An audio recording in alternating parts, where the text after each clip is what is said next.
I'm standing on stage today of my hometown. My hometown that has the fourth highest percentage of its population diagnosed with depression in the country. More people are affected by depression than any other disease in the world. I, myself, am no exception to this. I've been dealing with depression and mental illness since I was a child. Half of those diagnosed with depression also suffer from anxiety and panic attack disorder, and that is where it started for me. The story of my mental illness is not a linear one. It has been unevenly spread out through my life with different situations depending on what my life situation was at that moment. When I was just a child, it was the painful, grueling panic attacks. I would describe the physical symptoms of a panic attack as being a heart attack, the flu, and breathing through a straw simultaneously, all while you're convinced a grizzly bear is getting ready to eat you. When in reality, you're just nervous about going to a party. In high school, it was the constant overthinking and anxious worrying.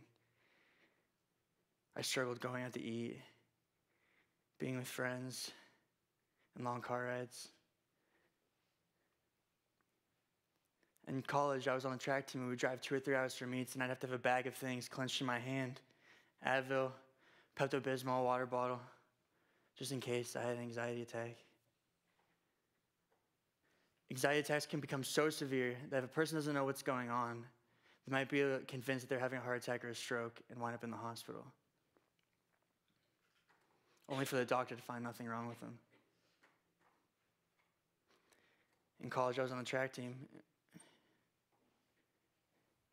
I loved college. I loved where I was at in college. I was getting great grades, teammates I could call family, a girlfriend. And by junior year, I had won conference championships in the heptathlon. There were high expectations for me to go to nationals my senior year and break the school record. But senior year, everything changed. I was blindsided by depression. At first, it sank into my skin. And doing things like hanging out with friends suddenly seemed pointless. Maybe, I realized, I just don't relate to them anymore. But then, depression reached my bones. And I couldn't get out of bed. I couldn't reach for a glass of water. I couldn't feed myself. Hell, I couldn't even change my clothes. Till finally, the infection reached my heart. And every moral and passion I ever had suddenly became vacant. This is when the unthinkable happens. When I struggled to get to track practice. When I skipped classes. When, like so many others, I drank my pain away. When I finally had no choice but to quit the track team. When just 2 semesters from graduating, I thought I was going to have to drop out of college. I was scared to lose my life. I remember sitting in class, waiting to take an exam, deciding if I should run out the door, check myself in the hospital. A piece of my brain was stolen from me, I was sure of it. With the incredible support of my family and friends, I survived. I survived, and I didn't end up like the other 800,000 people who take their own lives from depression every single year. 800,000 people take their own lives from depression every single year. That's the population of my hometown 8 times over.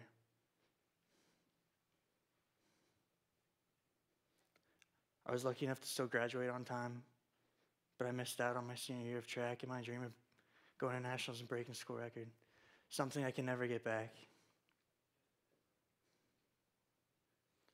So people ask me, do I regret my depression?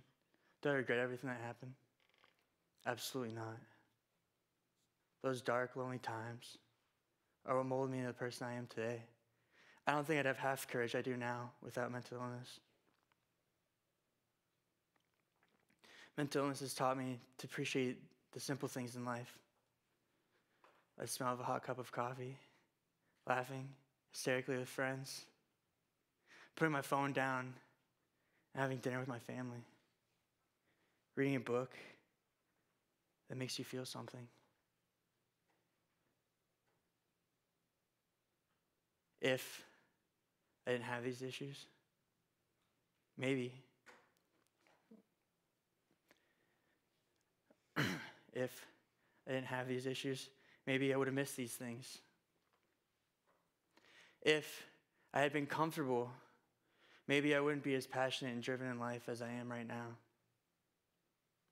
If anxiety and depression didn't allow me to feel everything and nothing all at once, maybe I wouldn't have as much empathy for others as I do now.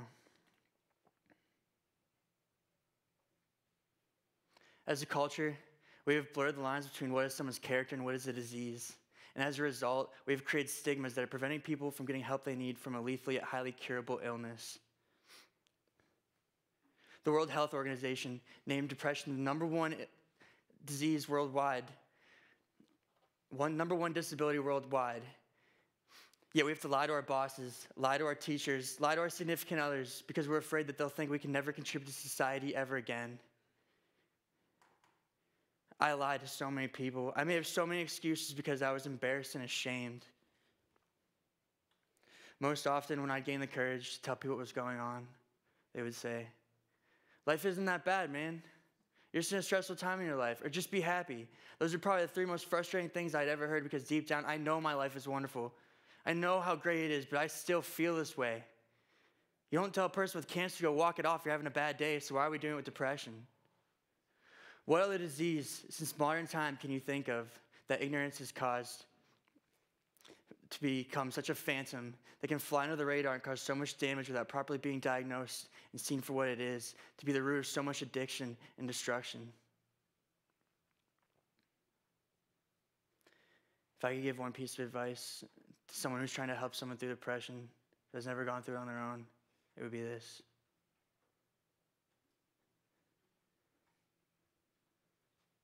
Don't try to understand it. That's not the point. Don't avoid the conversation because you have something profound to say. The greatest thing you can do is just show up. The people who helped me through the hardest time, were there to remind me that I wasn't alone in this, that my brain was lying to me, and I had people who loved me. They were there to ride out the storm. We will save lives from depression when the conversation of it is casual enough to have around the dinner table. Personally, my largest stigma to overcome was medication. I put it off for so long. I believe what everyone said, that it was just a shot in the dark, that it had so many side effects, that the doctor just wanted your money, that it wasn't natural. Finally, I just didn't care. I had to weigh the pros and cons. Could the medication possibly be more damaging to my body than what I was doing to myself without it? I couldn't imagine so. Or was medication going to be like putting on a set of glasses and seeing the clearest I'd ever seen in my life, only then realizing how bad my vision was prior? If a diabetic told you they weren't taking their insulin, you'd be baffled. It goes the same for a depressive. It's no different.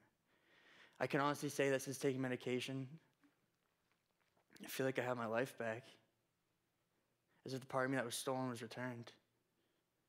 I can start to work on relationships again and work on my dreams again. Before, I was just convinced that I was a pessimistic person with constant racing, jumbling thoughts, and that's just the way it was, and it's just simply not true.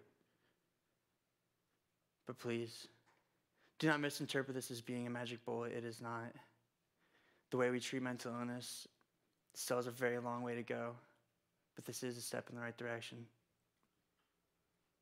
I like to say that the best balance for helping people with depression is therapy, medication, meditation, fitness, and diet.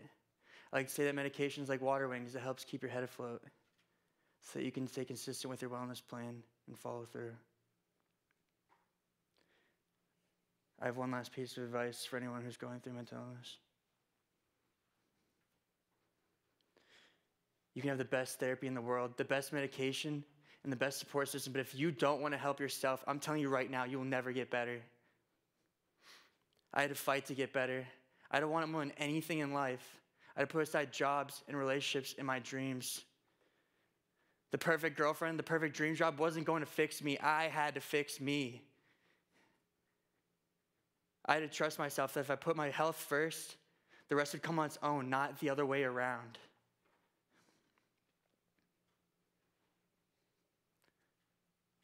There was a workout we had in college track called the 200 Challenge. It's not over at a certain time or set. It's over when you either can't make the pace or you give up. Well, I ran that workout. I was the last athlete left. I ran 19 laps until I literally hyperventilated and collapsed to the floor. My coach asked me how the hell I ran for so long. I said,